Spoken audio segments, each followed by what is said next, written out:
تجھ سے مانگتا ہوں۔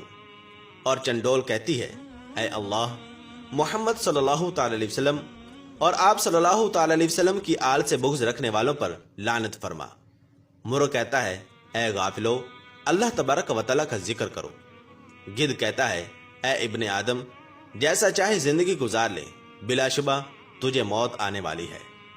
ایک روایت میں ہے کہ دو لشکروں کے درمیان جنگ کے وقت گھوڑا یہ کہتا ہے، سبوح قدوس رب الملائکۃ والروح، اور گدھا ٹیکس وصول کرنے والوں پر اور اس کی کمائی کھانے والوں پر لعنت بھیجتا ہے، اور مینڈک کہتا ہے، سبحان ربی الاعلی۔ پیارے دوستو، ان روایات سے ہمیں یہ معلوم ہوتا ہے کہ ہر جاندار اللہ تبارک و تعالی کا ذکر کرتے ہیں اور انسان کو نصیحت کرتے ہیں۔ صرف جن و انس کے علاوہ ہر چیز اللہ تبارک و تعالی کا ذکر کرتی ہے اور اللہ تبارک و تعالی کے ذکر سے غافل نہیں ہوتی۔ صرف انسان ہی ہے جو اللہ تبارک و تعالی کا کھاتا بھی ہے لیکن پھر بھی اس کا ذکر نہیں کرتا اور اس کے ذکر سے غافل ہے۔ وہ اپنی موت اور آخرت کو بلا بیٹھا ہے اور اس دھوکے باز اور فریبی اور عارضی دنیا میں مبتلا ہو کر وہ اپنے اصلی مقصد کو بلا بیٹھا ہے۔ اللہ تبارک و تعالی سے دعا ہے کہ اللہ تبارک و تعالی ہمیں بھی ہر وقت اپنا ذکر کرنے کی توفیق عطا فرمائے اور اپنی زندگی حضور نبی کریم صلی اللہ تعالی علیہ وسلم کے بتائے ہوئے طریقے کے مطابق گزارنے کی توفیق عطا فرمائے۔ آمین